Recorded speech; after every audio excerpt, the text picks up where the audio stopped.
안녕하세요. 40대 초반 초딩 아들 하나를 키우는 아빠입니다. 보육원에서 자란 저는 대가족을 이루는 것이 꿈이었는데 인생이 제 뜻대로만 풀리지 않았습니다. 그래도 아내를 닮아 이목구비가 뚜렷한 잘생긴 아들이 있다는 것이 제게 크나큰 행복입니다. 그래서 오늘 제 사랑하는 아들과 저에게 일어났던 작은 기적 같은 이야기를 들려드리고 싶어서 이렇게 용기를 내어 봅니다. 끝까지 들어주시면 감사하겠습니다. 먼저 제 소개부터 할게요. 부친은 기자였다고 들었습니다. 1980년대 중반 당시 민주화운동을 지지하고 정권을 비판하는 글을 썼다는 이유로 부친이 형무소에 투옥되신 그해 모친마저 갑자기 돌아가셨다고 합니다. 그때 제 나이가 6살이었는데 저는 초등학교에 입학하기 전까지 친척집을 전전하며 눈칫밥을 먹고 자랐습니다. 큰아버지는 구청 공무원이셨는데 공무원 월급으로 4명이나 되는 사촌형과 누나들을 공부시키는 일은 쉽지 않았습니다. 큰어머니는 없는 살림에 저까지 입을 보탠다고 툭하면 성질을 내시고 저를 구박하셨죠. 아유, 내 팔자야. 월급날이 일주일이나 남았는데 쌀이 없어. 매번 보름 따는 데서 이 집 저 집 가서 손 벌리기도 민망해서 못 해먹겠다. 뭐? 우리 먹는 밥상에 수저만 올리면 된다고? 말이면 다 되는 줄 아나? 이게 사람 피 말리고 미치게 만드는 거지. 내가 전생에 뭔 죄를 지었길래 이런 왼수 덩어리를 달고 살아야 하는데? 내 밥 먹는데 죄하겠다. 애가 방실방실 없고 혼자 잘 놀고 미역국만 끓여줘도 맛있다고 잘 먹는 앤데 너무 그러지 마라. 그랬습니다. 저는 딱히 반찬 투정을 해본 적도 할 수도 없는 처지였어요.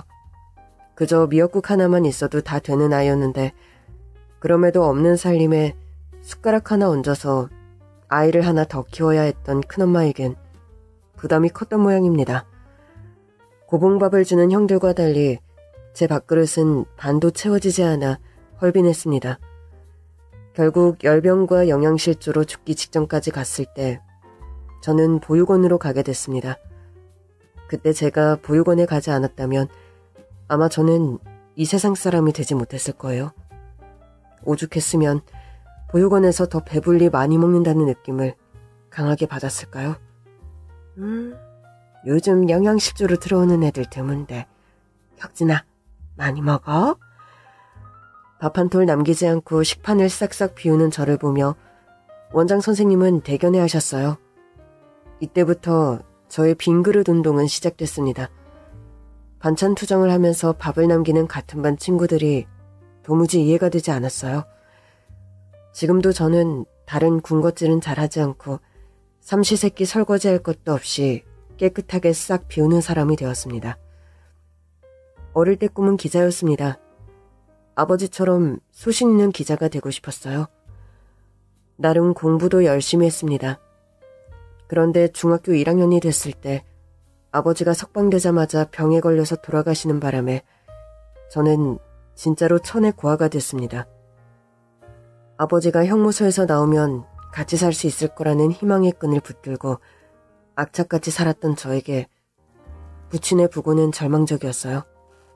그때부터 학교 성적도 곤두박질치기 시작했고 결국 저는 고등학교를 졸업하고 공장에 취직을 해야 했습니다. 20살 때부터 중국집 배달, 플라스틱 제조 공장과 조선소 등등 안 해본 일이 없을 정도로 열심히 일을 했습니다. 아내를 만난 건 플라스틱 제조 공장에서였는데 전체 직원이 20명쯤 되는 중소기업이었고 단 2명밖에 없는 여직원 가운데 1명이었습니다. 상고를 졸업하고 사무실 격리를 맡고 있었는데 매사 야무진데다 일처리에 빈틈이 없어 사장님의 총애를 한몸에 받고 있었어요. 한간에는 사장님 딸이라는 소문이 있었는데 그건 절대 아니었습니다. 사장님의 따님이라면 임원들이 회식 자리에서 그럴 리가 없으니까요. 유명순 씨는 여기, 사장님 옆자리야. 제 구석에 앉지 말고 얼른 이리 와서 사장님한테 술 한잔 따라 드리라고. 그래도 사장님은 양반이었습니다. 언젠가 연말이라고 2차로 간 회식 자리. 어두침침한 호텔 나이트 같은 곳에서 여직원들은 임원진이나 부장님들과 브루스를 쳐야 했습니다. 여자라는 이유로 왜 아버지 뻘 되는 남자들과 브루스를 쳐야 하는지 모르겠는데 그때까지만 해도 그게 관행처럼 치부되던 때였어요. 성추행이니 성희롱이니 하는 말은 입 밖에 꺼낼 수 없었던 그런 시절이었습니다. 임원들 중에서 최 부장은 손버릇이 아주 나빴습니다. 옆에 있는 사람의 등을 쓸어내리거나 어깨를 감싸는 행동을 했는데 다음 날이 되면 술이 취했다는 핑계를 대면서 아무 기억도 나지 않는 듯 행동을 했어요. 회식 자리에서 김양전 씨 표정은 금방이라도 울 것 같아 보였고 저는 저도 모르게 김양천 씨 대신 최 부장 옆자리를 사수했습니다. 화장실을 다녀와서 자리를 바꾸면 저도 따라 최 이사 옆으로 가서 그를 마크했습니다. 그러길 몇 번 하자 최 부장이 화를 내더군요. 에이, 자네. 아까부터 왜 자꾸 내 옆에서 일어나? 생산 라인에 있는 제가 언제 부장님하고 이야기할 기회가 있나요? 이런 날 눈인사라도 드리고 싶어서. 자네 마음은 알겠네만 작업복 입은 남자가 옆에 있으니 술 맛이 안 난단 말이야. 에이, 부장님, 그러지 마시고 제 술 한 잔 받으세요. 최 부장은 마지못해 술을 한 잔 마시고 끝내 고주망태가 되어 밖으로 끌려나갔습니다. 회식이 끝나고 모두 집으로 가는 길에 김양선 씨가 조용히 저를 불렀습니다. 일부러 저 챙겨주셨죠? 고마워요. 최 부장님은 왜 그럴까요? 평소에는 점잖으신 분이 술만 들어갔다면 돌변하시고 술이 웬수예요? 아까는 진짜 기분 더러웠어요. 회식 말만 나와도 소름 돋아요. 빨리 돈 모아서 여기 나갈 생각밖에 없어요. 지긋지긋해요. 안 돼요. 양손 씨같이 똑똑한 사람이 그만두면 안 되죠. 맞다. 양손 씨가 사장님 딸이라던데.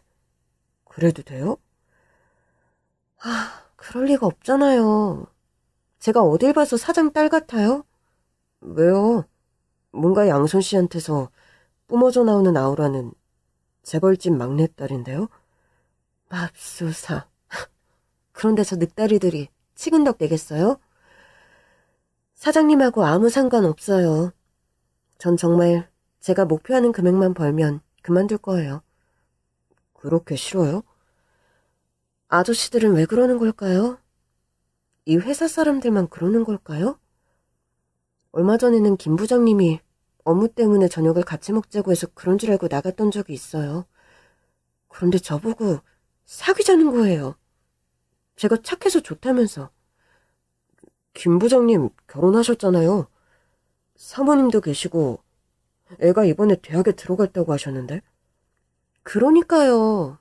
당신 미쳤냐고 하면 잘릴까봐 입도 뻥끗 못했어요. 아마 저에게 부모님이 계셨더라면 그러진 않았겠죠? 사장 딸이라니. 그런 건 꿈도 꾸지 않아요. 저 사실 혁진 씨처럼 보육원 출신이에요. 그러시군요. 근데 제가 고아인 건 어떻게 아셨어요? 직원 인적사항 등록을 제가 하잖아요. 아무튼 오늘 감사했습니다.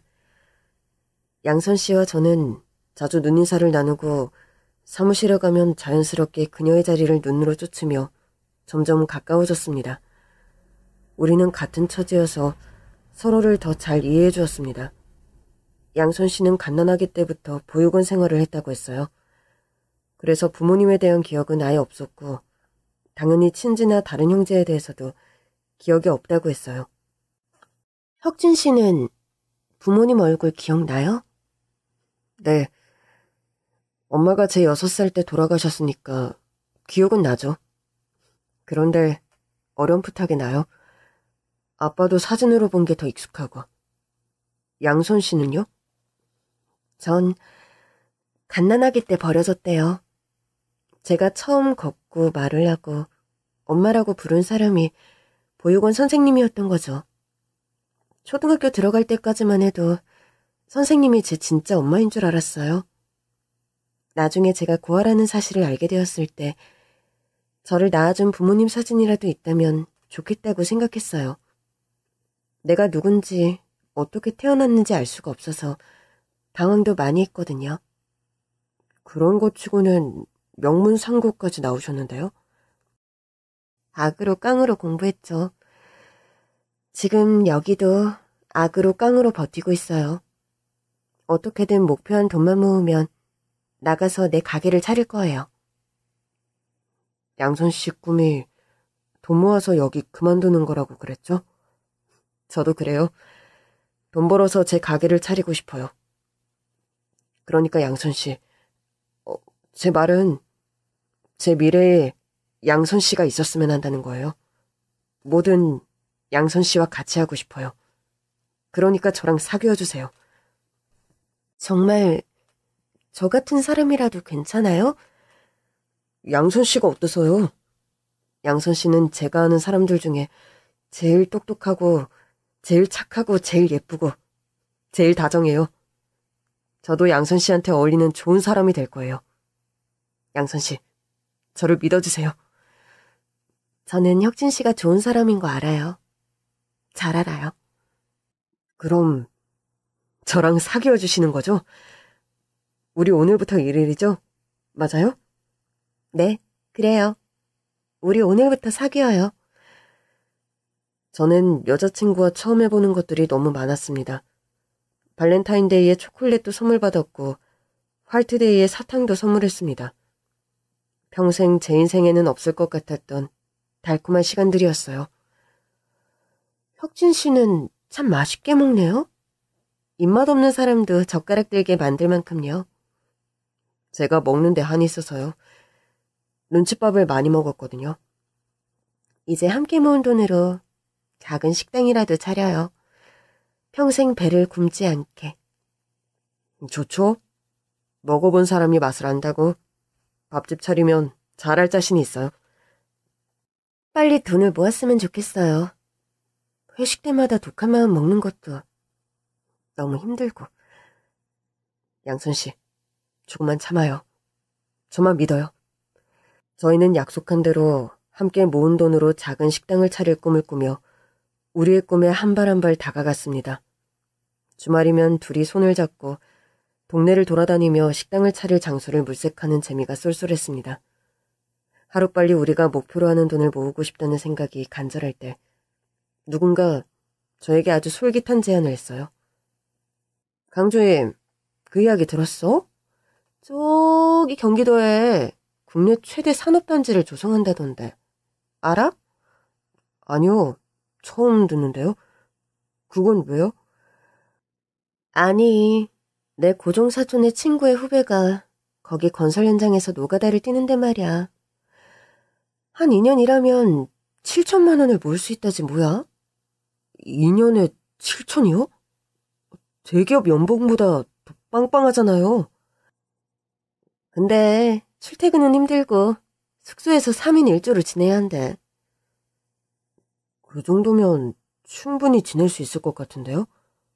거기서 일하려면 어떻게 해요? 대기업 연봉보다 많은 돈을 벌 수 있다는 말에 솔깃해진 저는 산업단지 건설 현장으로 달려갈 생각에 가슴이 뛰었습니다. 양선 씨는 아무리 월급이 세다고 해도 건설 현장이 안전하지 않으면 어떡하냐고 걱정을 하면서 저를 말렸습니다. 걱정 마요. 안전교육도 매일 하고 잘못해서 걸리면 페널티를 받을 정도로 안전사고에 철저하게 대비한다니까. 한 2년 죽었다 생각하고 다녀올게. 절대 안전하게 일하겠다고 약속해요. 위험한 낌새가 보이면 절대 안 가기? 알았어. 누구보다 몸 조심할게. 20대 후반의 나이. 제가 막내겠거니 했는데 막상 가보니 저보다 어린 친구들이 많았습니다. 건설 현장에 40, 50대 중년들이 많을 거라는 생각을 했는데 전혀 아니었어요. 그리고 제일 놀라웠던 것은 분명 한국말을 하는데 난생 처음 듣는 용어들이 많아서 처음엔 대화를 이해할 수가 없었어요. 한국인인데 외국에 온 느낌이랄까요? 강씨! 상부 작업해야 하니까 보양지 갖고 와. 보양지요? 그게 뭘까요? 아하이, 보양지를 몰라? 아유, 답답하. 산업단지 건설 현장에서 사용하는 보양지라는 말은 충격을 흡수하기 위한 얇은 장판을 가리키는 말이었습니다. 그러니까 위층에서 작업해야 하니까 바닥에 깔 얇은 비닐막 가져와라는 뜻입니다. 그렇게 한두 달 새로운 언어책에 익숙해지자 점차 일도 능숙해지고 사람들과 친해지면서 서로의 인생에 대한 이야기도 나누게 됐어요. 그곳에서 가장 많이 하는 질문이 뭔지 아세요? 어쩌다 여기까지 오게 됐어요? 이전에는 무슨 일 했는데요? 다들 돈 때문에 온 사람들이었어요. 물론 처음부터 건설의 뜻을 품고 팀장을 꿈꾸거나 기술자가 되려고 온 사람들도 있겠지만 99%는 저마다 다양한 사연을 가지고 돈을 벌려고 모여든 사람들이었습니다. 저는 작은 식당 차리려고요. 사업 자금을 벌려고 왔죠. 그쪽은요? 부럽네요. 저는 부모님 빚이 많아서요. 빚을 갚아야 해서요. 부모님 빚을 대신 갚는다고요? 네. 아버지가 퇴직금을 몽땅 엄한 데다 투자를 하시는 바람에 빚이 산더미거든요. 매일 빚쟁이들한테 시달리느니 여기 와서 돈이나 벌려고요. 22살쯤 됐나? 아직 군대도 다녀오지 않은 친구였어요. 돈을 아무리 벌어도 대부분을 집에 송금하고 본인은 물건 살 때도 하나하나 신중히 최저가로만 구입했습니다. 자기한테 인색하지만 타인에게는 한없이 너그러웠습니다. 정말 잘생기고 성격도 좋은데 빚만 아니면 얼마나 신나게 인생을 즐기며 살았을까 싶을 정도로 안타까웠어요. 그 친구를 통해서 부모가 있다고 해서 모두 부모의 덕을 보는 것은 아니란 걸 알게 됐습니다. 나중에 이 이야기를 양선 씨에게 들려주었더니 그러더군요. 세상은 넓고 부모도 다양하다고. 저희는 앞으로 어떤 부모가 될지 상상하며 우리가 함께 보낼 내일을 꿈꾸었습니다. 애는 한 6명 정도 길러야겠지? 남셋 여셋? 좋아요. 힘 닿는 대로 낳아보려니까. 말리지 마세요. 왜 그래? 무리하지 마. 농담 아닌데. 진짠데? 자기도 알다시피 나는 평생 외롭게 자랐잖아요. 그래서 그런지 가족이 많은 사람들이 너무 부럽더라고요. 혁진 씨도 그렇지 않아요? 나도 그래. 뭐 돈 많고 똑똑하고 잘난 부모도 좋겠지만 제일 좋은 부모는 자식이 장성할 때까지 오래오래 사는 부모가 아닐까 싶어. 맞아요. 우리 오래오래 살아서 아들, 딸 6 기르면서 행복하게 살아요. 우리가 함께할 시간을 생각하면 건설 현장에서 막노동이 힘들지 않았습니다. 그곳에서 저는 매일 4시 30분에 일어나 하루 12시간, 14시간 일하며 악착같이 돈을 모았습니다. 그렇게 제가 30이 되었을 때 결혼을 하게 되었어요. 비록 변두리 작은 동네이기는 해도 아내와 둘이서 틈틈이 알아보았던 작은 식당도 열게 됐죠. 제 인생에서 가장 행복했던 순간입니다. 그동안 외롭게 보냈던 생일, 크리스마스, 명절을 사랑하는 아내와 함께 보내는 행복은 이루 말할 수 없었습니다. 아내와 저는 둘 다 아기를 너무 좋아했지만 세상의 모든 좋은 것들은 그저 얻어지는 법이 없더군요. 저희는 부담을 갖지 않기로 했어요. 그냥 하늘에 맡기자고 생각했지만 3년 동안 아이가 생기지 않자 아내가 조바심을 냈어요. 산부인과로 가서 시험관 시술을 받고 싶다고 하더군요. 저는 망설였습니다. 왜냐하면 아내에게 몹시 힘든 시술이라고 들었기 때문에 선뜻 내키지가 않았어요. 정말 조금만 더 기다려보면 안 될까? 하늘이 맺어주는 아이를 기다리면 안 될까? 하는 막연한 기대로 병원 가는 날짜를 차일피일 미루던 어느 날이었어요. 흰눈이 펑펑 내리던 겨울밤이라 손님도 많지 않고 해서 자기야, 수고했어. 당신도 고생했어요. 오늘 매상은 좀 저조해도 이대로만 되면 우리 집도 마련할 수 있겠어. 당장 자기 차부터 사면 좋겠어요. 용달차가 너무 고물이라 언제 퍼질지 몰라서 걱정된다고요. 차도 바꾸고 집도 사고. 당신과 함께라면 나는 더 바랄 게 없어. 참 여보, 이거 열어보세요. 아내가 언제 준비했는지 종이 꾸러미를 내밀었습니다. 포장지를 풀어서 열어보니 그 안에 주황색 목도리가 들어있더군요. 예전에 아내가 선물해준 목도리를 잃어버렸는데 그걸 잊지 않고 있다가 다시 선물해준 거였어요. 목도리다. 대박. 너무 기뻐. 혹시 이거 당신이 직접 짠 거야? 네. 다시는 잃어버리지 마세요. 와, 너무 좋다. 이리 줘봐요. 움직이지 말고. 내가 해줄게.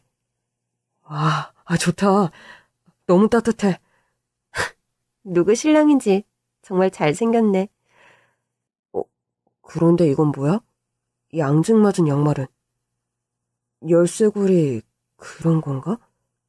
놀라지 마요. 당신 아빠 됐으니까. 뭐? 그럼 당신... 네, 벌써 3개월이래요.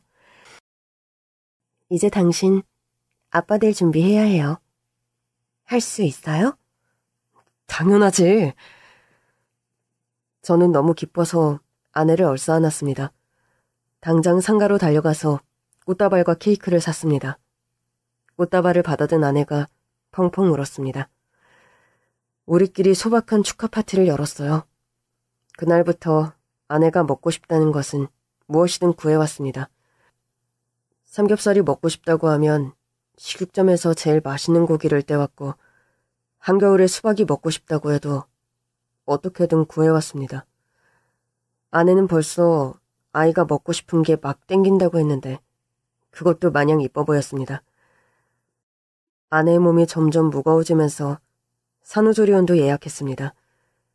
가난한 살림에 비용이 만만치 않았지만 저희에겐 아내의 출산을 도와줄 친정 부모도 시댁 식구도 없었으니까요. 아내를 위해서라면 산후조리원에서 여왕처럼 케어를 해주고 싶었어요. 우리 아이는 건강하고 주수에 맞춰 잘 크고 있었는데 머리가 위, 다리가 아래인 여가 자세를 하고 있어서 결국 제왕절개로 아이를 만나게 됐어요. 담당 선생님의 허락하에 아이의 탯줄은 제가 잘랐습니다. 정말 이제 생명의 신비를 체감하는 감동적인 순간이었어요. 나중에 3.2kg의 건강한 아들을 품에 안는 순간 아내는 눈물을 터뜨렸습니다. 여보, 어쩜 이렇게 귀엽고 사랑스러울까?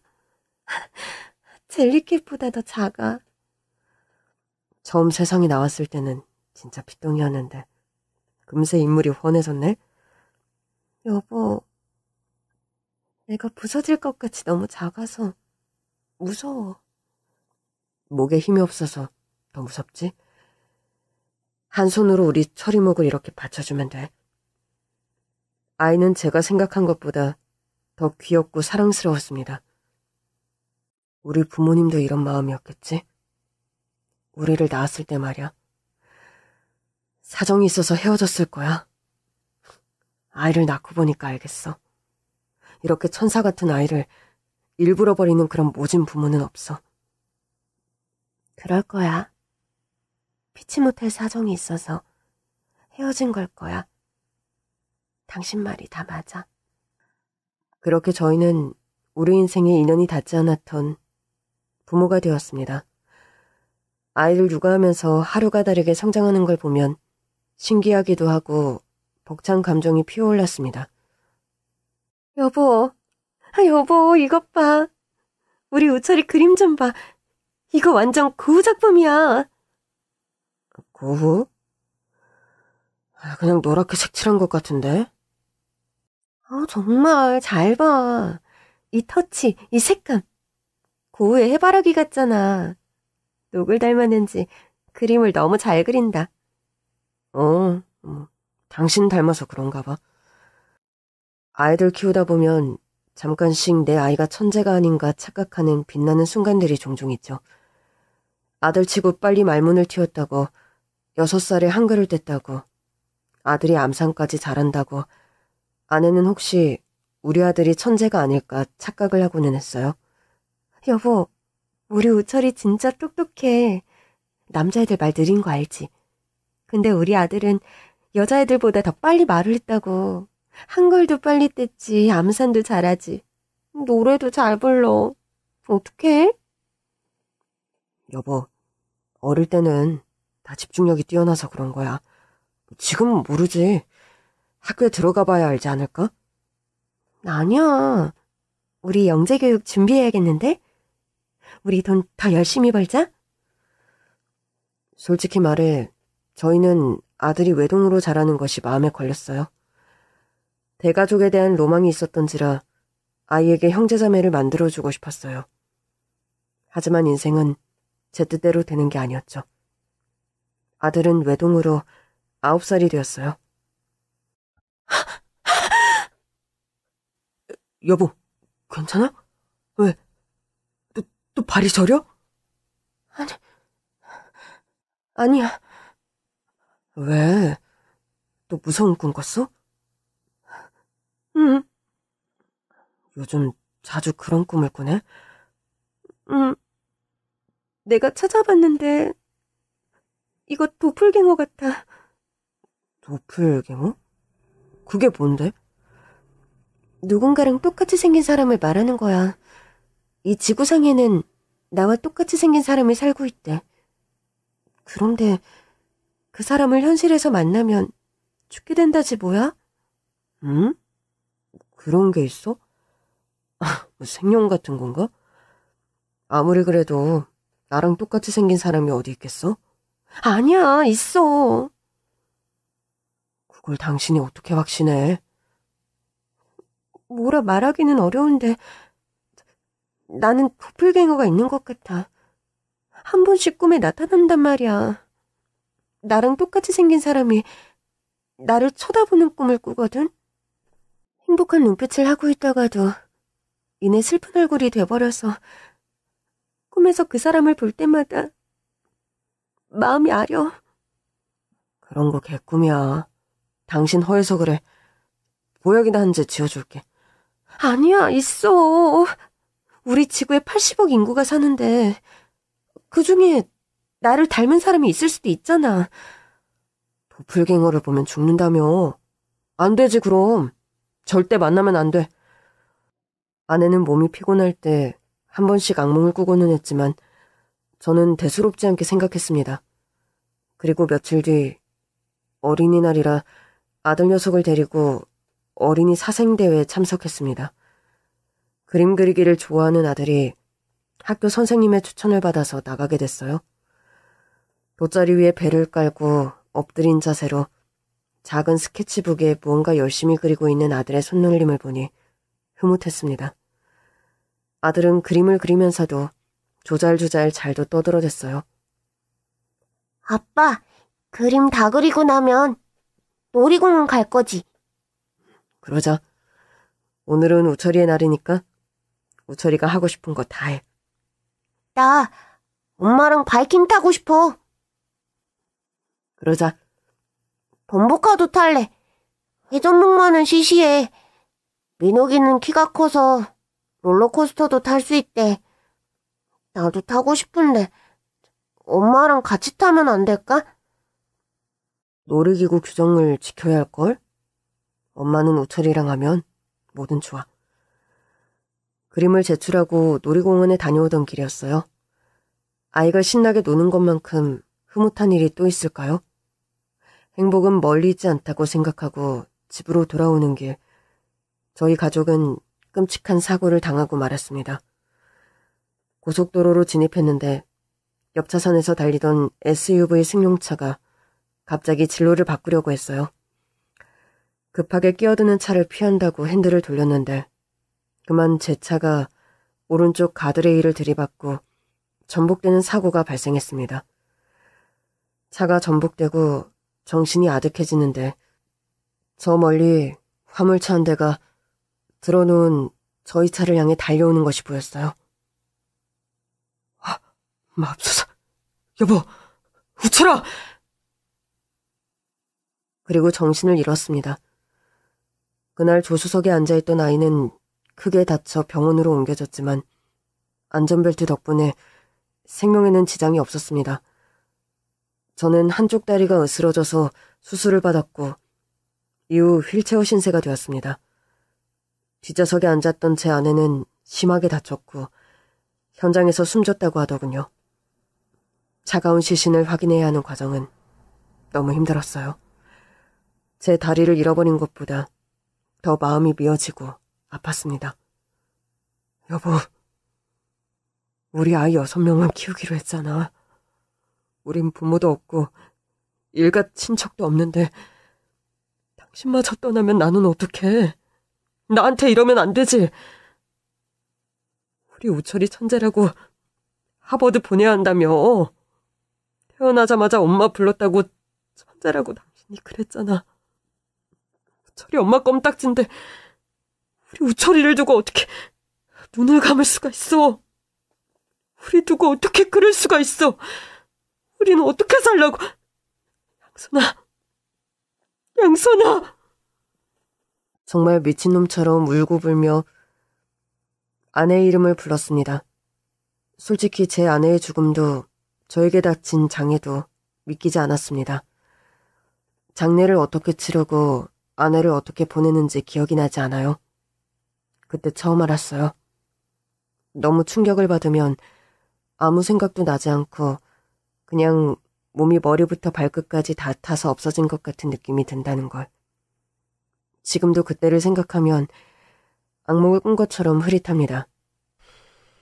마음 같아선 저도 죽은 아내를 따라 저 세상으로 가고 싶은 심정이었어요. 하지만 제 옆에는 엄마를 잃은 슬픔에 감정을 잃어버린 아들이 있었습니다. 그 중에서 제일 참혹했던 것은 우리 아들이 교통사고의 충격으로 말을 잃어버린 거였어요. 처음에는 엄마를 잃은 충격에 잠시 말문이 막힌 거라 생각했어요. 그런데 그 시간이 너무 오래 지속됐습니다. 일주일이 지나고 2주가 지나도록 말을 한마디도 하지 않았어요. 우철아, 오늘은 학교 갈까? 아빠가 학교 데려다 줄까? 아무 말이 없었습니다. 우철아, 말을 해야지. 왜 말을 안 해? 아빠랑 말하기 싫어? 우철이는 마치 말하는 법을 잃어버린 사람처럼 멀뚱멀뚱 멍한 눈으로 저를 쳐다보았습니다. 갑자기 소름이 돋으면서 무서웠습니다. 우철아, 말을 하라고. 말 좀 해. 아프면 아야 아프다고 말을 하라고. 우철이 상태가 심각하다는 것을 직감했습니다. 아이를 데리고 병원에 갔더니 의사 선생님은 저희 아이가 실어증이라고 하더군요. 아무래도 실어증이 온 것 같습니다. 혹시 사고 때 머리에 문제가 생긴 건가요? 뇌졸중이나 뇌출혈 증상은 없어 보이고요.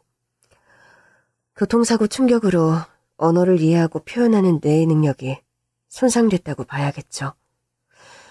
보통 치매나 우울증 증세와 비슷해서 착각하기 쉬운데 우울증은 아니고 이대로라면 의사소통이 원만하게 이루어지기 어렵습니다. 선생님, 그러면 우철이가 언제쯤 말을 할 수 있을까요? 보통 사고로 생긴 실어증은 사고 후 5개월이 지나면 회복이 되기도 합니다만 예후는 사람마다 다르니 그것을 일반화할 수는 없겠죠. 그럼 어떻게 해야 하나요?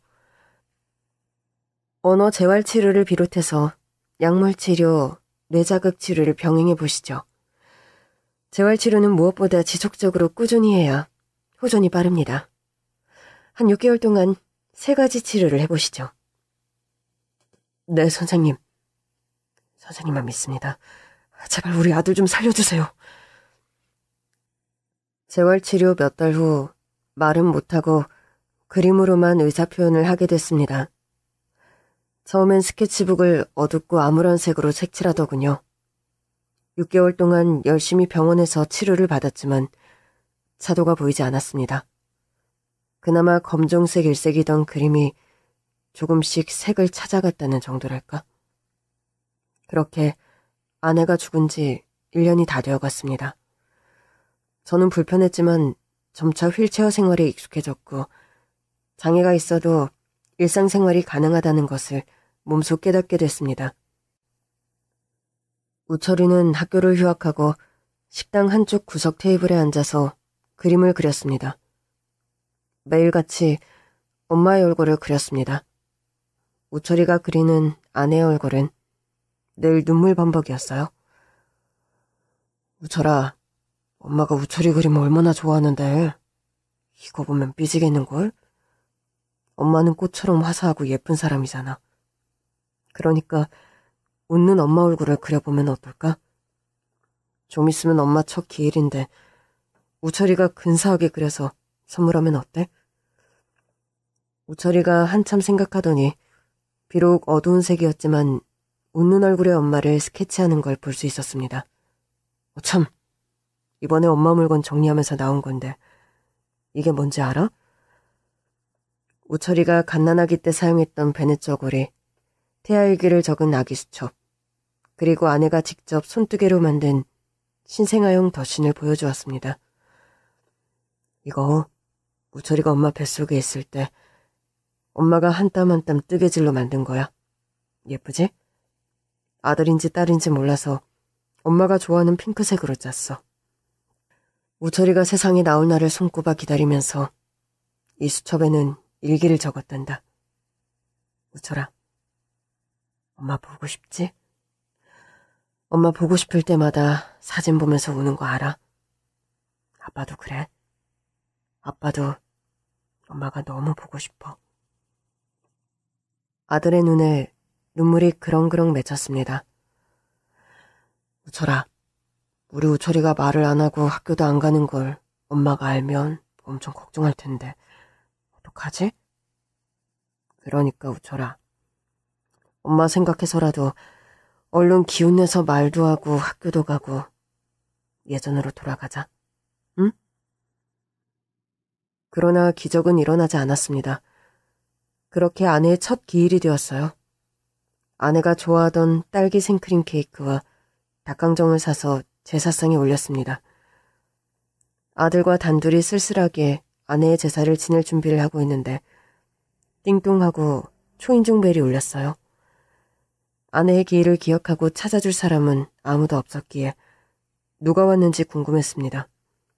그런데 어쩐 일인지 어떤 소리에도 무심하던 아들이 벌떡 일어나서 현관문으로 나가더군요.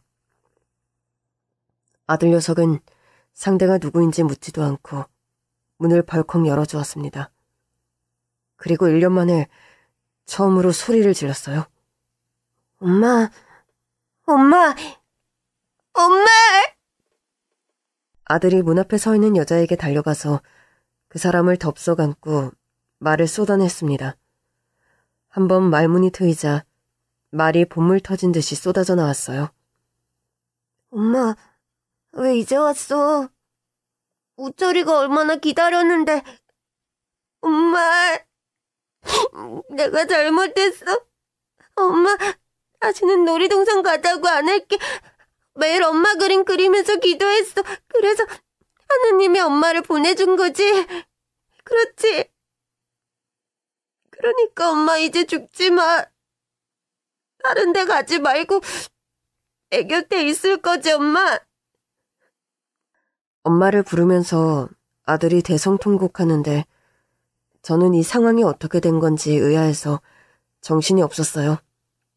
아닌 게 아니라 현관문 앞에 서 있는 사람은 죽은 제 아내가 맞았습니다. 여보, 양선아, 양선이니? 혹시 이건 아내와 엄마를 잃은 부자를 불쌍히 여긴 하느님이 우리 부자에게 주시는 선물이 아닐까, 이런 생각도 잠시 했습니다. 하지만 영화 같은 일은 일어나지 않았어요. 잠시만요. 저는 산드라 문하은이라고 합니다. 김양선 씨 가족들 맞으시죠? 그제야 정신을 차리고 보니 아내와는 사뭇 다른 분위기를 풍기는 다른 사람이었습니다. 눈에 짙은 아이라인과 긴 속눈썹이 이국적인 사람이었어요. 아, 저희가 실례했습니다. 죽은 애 엄마하고 똑같이 생겨서. 자세히 보니까 좀 다르네요. 죄송합니다. 우철아, 손님 팔 불편하시겠다. 이제 놓아드려. 우철이는 여전히 그 여자의 팔을 붙들고 떨어지지 않으려고 했습니다. 아니야, 안 돼. 엄마야. 우리 엄마 그치? 나랑 같이 살려고 온 거지, 그치? 때를 쓰는 우철이를 겨우 떼어내서 진정시키고 아내 첫 기일에 찾아온 기적 같은 방문객과 마주 앉았습니다. 실례지만 어떻게 저희 집을 찾아오셨나요? 네, 저는 김양순 씨의 쌍둥이 여동생입니다. 쌍둥이 여동생이요? 집사람한테 쌍둥이 여동생이 있다는 건 못 들었는데요. 확인이 필요하신가요? 서류를 챙겨왔는데 보여드릴까요? 아니요. 아내랑 너무 닮으셔서 쌍둥이가 아니라고 하는 게 이상할 정도네요. 오늘이 언니 기일이라고 하던데 맞나요? 네. 그건 또 어떻게 하셨어요? 저도 저한테 쌍둥이 언니가 있는 건 몇 달 전에 알게 됐어요.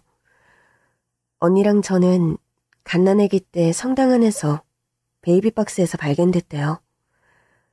언니는 한국의 보육원에 가게 됐고 저는 해외에 입양이 됐어요. 저희 양부모님은 여자아이 둘을 원하지 않으셨거든요. 여느 해외 입양아처럼 저도 자라면서 제 정체성에 대해서 의문을 품게 됐어요. 양부모님은 백인의 파란 눈 갈색 머리인데 왜 나만 낮은 코에 동양인일까? 동양인이라고 열등한 것도 아닌데 동네 친구들한테서 왕따를 당하기도 하고요. 그러면서 나중에 어른이 되면 꼭 친부모님을 찾아보겠다고 결심을 했죠. 열심히 공부해서 미국의 명문대에 입학했어요. 보란듯이 성공하기 위해서 열심히 노력했고요.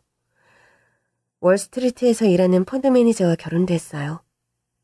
저는 마침내 미국 부자들이 산다는 뉴욕 맨하튼에 입성하게 됐어요. 제가 목표로 한 성공이 드디어 손에 들어오니까요.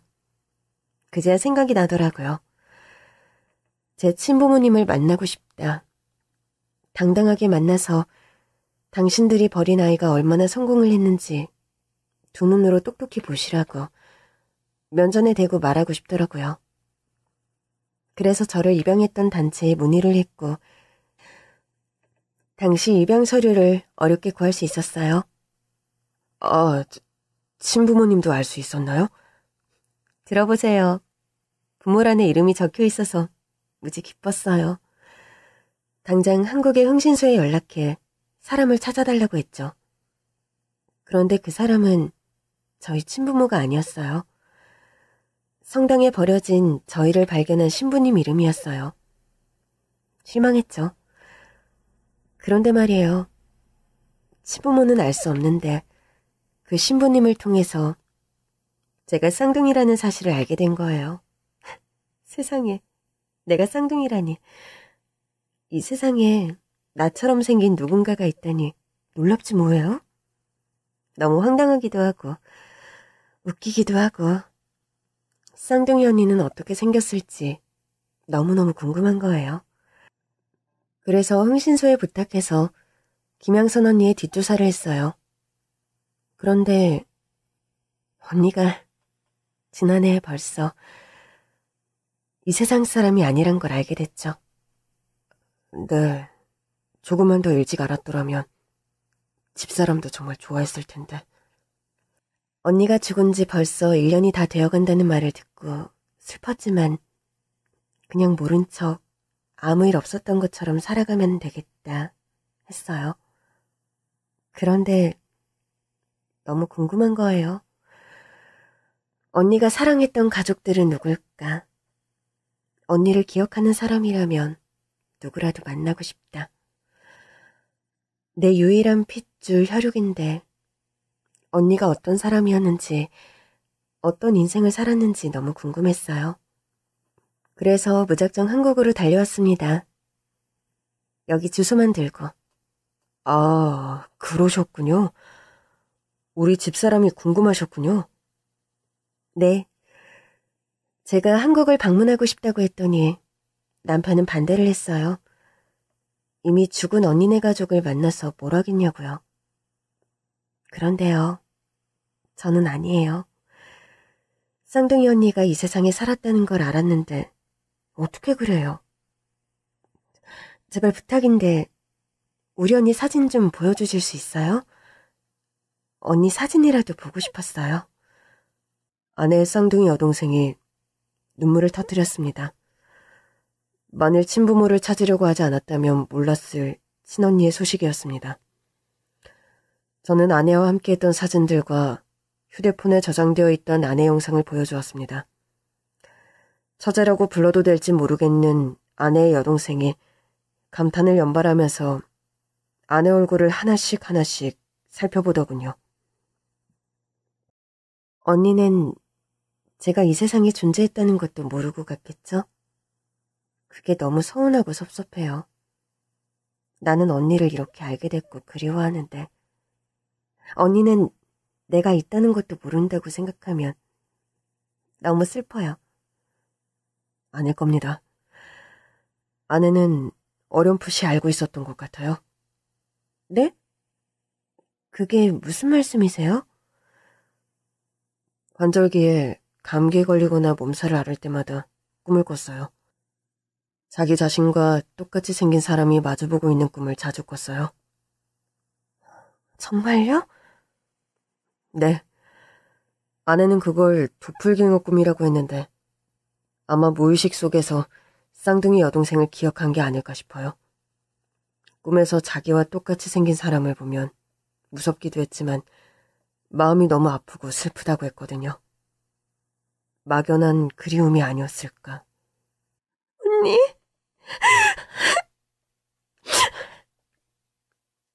아내의 쌍둥이 여동생이 무릎에 얼굴을 파묻고 눈물을 흘렸습니다. 그때였어요. 우철이가 다시 아내의 여동생에게 달려가 품에 안겼습니다. 엄마, 네 이름이 뭐니? 우철이잖아, 엄마. 엄마 그새 다 까먹었어? 나 기억 안 나? 우철아. 엄마. 우철이가 아내와 똑같이 생긴 쌍둥이 여동생의 품에 파고들었습니다. 엄마, 약속해. 이제 우리 같이 사는 거지. 그치? 이제 다른 데 안 가는 거지? 하늘나라도 가지 마. 우철아, 미안해. 나는 네 엄마가 아니야. 아니야, 우리 엄마야. 우철아, 잘 봐. 내가 네 엄마야? 엄마야. 우철이 엄마야. 우철아, 내 눈을 똑똑히 보고 말해봐. 정말 내가 네 엄마야? 응? 엄마가 아니잖아. 우리 엄마는 어디 있어? 우리 엄마 보고 싶어. 엄마!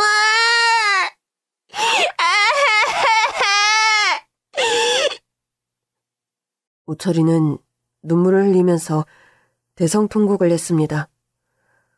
아내의 여동생이 기진맥진할 때 우는 우철이를 안아주면서 말했습니다. 엄마 보고 싶지? 나도 그래. 나도 우리 언니가 너무 보고 싶어. 나는 말이야. 우리 언니를 한 번도 본 적이 없어. 상상도 못 해봤어. 언니가 있다는 사실조차 몰랐어. 나한테 쌍둥이 언니가 있다는 걸 알자마자 이 세상에 없대. 그게 얼마나 기가 막힌 노릇인 줄 알아? 그래도 넌 우리 언니 얼굴도 알고 우리 언니가 포옹도 해줬을 거 아니야. 안 그래?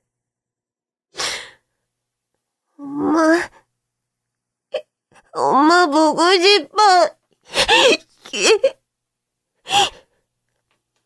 그래, 우철아. 우리 같이 울자. 나는 네 엄마가 아니지만 엄마랑 쌍둥이 자매야. 그러니까 네 이모야. 이모가 엄마 대신 우철이 눈물 닦아줄 거야. 그래도 돼? 우철이가 크게 고개를 끄덕였습니다. 아내 쌍둥이 여동생이 손수건을 꺼내서 우철이의 눈물로 뒤범벅이 된 얼굴을 닦아주었습니다. 어디 보자, 우리 조카. 언니를 얼마나 닮았나 볼까? 이모? 이모야. 이 세상에 단 하나밖에 없는 우철이 이모. 우리 엄마랑 똑같이 생겼어. 그치? 우린 쌍둥이니까. 우철이가 방으로 뛰어들어가더니 스케치북을 들고 나왔습니다. 이모, 이거 내가 그린 엄마 그림이야. 엄마 만나면 주려고 매일 그렸어. 이모한테 줄게. 아내의 여동생이 아들이 내민 스케치북을 한 장씩 무슨 명화를 감상하듯 찬찬히 뜯어보았습니다. 우철아, 정말 이 그림을 다 네가 그렸어? 네, 여기 웃는 엄마가 제일 예뻐. 우철이는 그림을 참 잘 그리는구나. 나중에 이모 얼굴도 그려줄래? 네, 그럴게요. 형부. 형부라고 불러도 되죠? 네. 그럼 저도 처제라고. 그럼요. 당연하죠. 우철이 그림 실력이 진짜 좋아요. 색감 구성력도 좋고. 제대로 그림 공부하면 큰 인재가 될 것 같아요. 언젠가 아내도 그런 말을 한 적이 있었는데 신기하네요. 언니가요? 네. 고우 같은 화가가 될 거라고 했어요. 맞아요. 신기하다. 언니랑 나랑 보는 눈이 비슷하네요. 또 해줘요, 형부. 우리 언니 이야기 또 해주세요. 처제, 아직 많이 어색하게 느껴지지만 처제, 오늘 집사람 기일이잖아요. 언니가 한참을 기다렸을 거예요. 어서 인사부터 드려요. 인사요? 어떻게 하는 거예요? 자, 여기 제사상에 놓인 언니 사진 앞에 서서 술잔에 술을 가득 붓고 오른손으로 잔을 들어서 향뿌리에 3번 돌리고 저한테 주세요. 그리고 2번 절을 하세요. 절? 세배? 네. 무철아, 이모한테 시범을 보여주자. 엄마한테 큰 절하는 거라고 했지?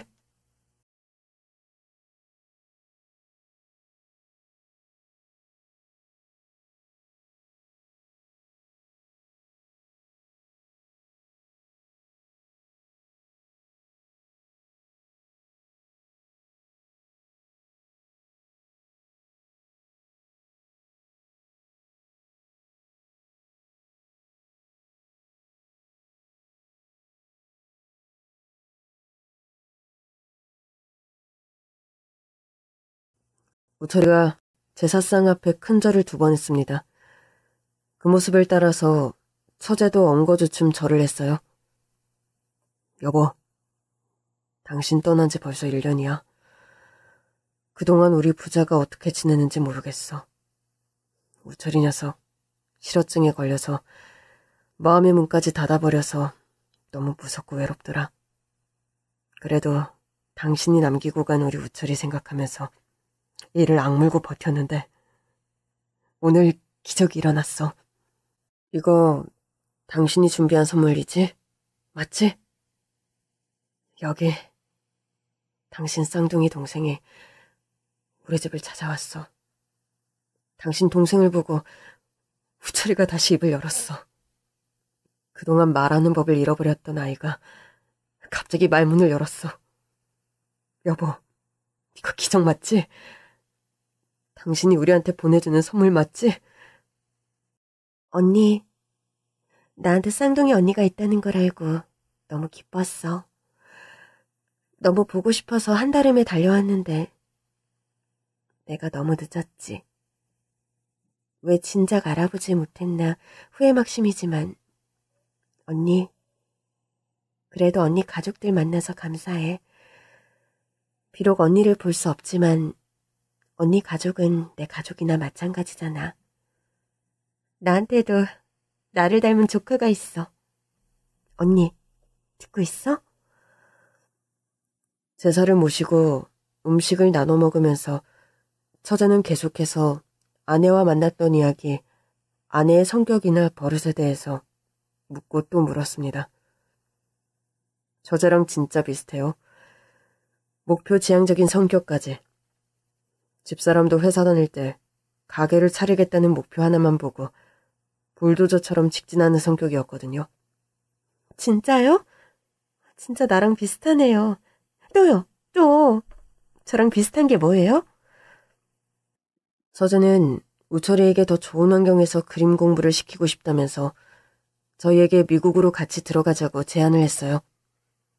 뉴욕의 유명한 박물관과 갤러리의 전시품을 보는 것만으로도 공부가 될 거라면서 굳이 자기 집 근처 아파트를 제공해주겠다고 하더군요. 우철이도 이모를 잘 따랐기에 저는 고민할 것도 없이 흔쾌히 그 제안을 수락했습니다. 아직 잘 못하지만 저희 부자는 조만간 영어 실력도 늘 거라고 믿습니다. 지금도 아내의 첫 번째 기일은 아내가 저희에게 선물한 기적이라고 생각해요. 여러분도 그렇게 생각하시나요?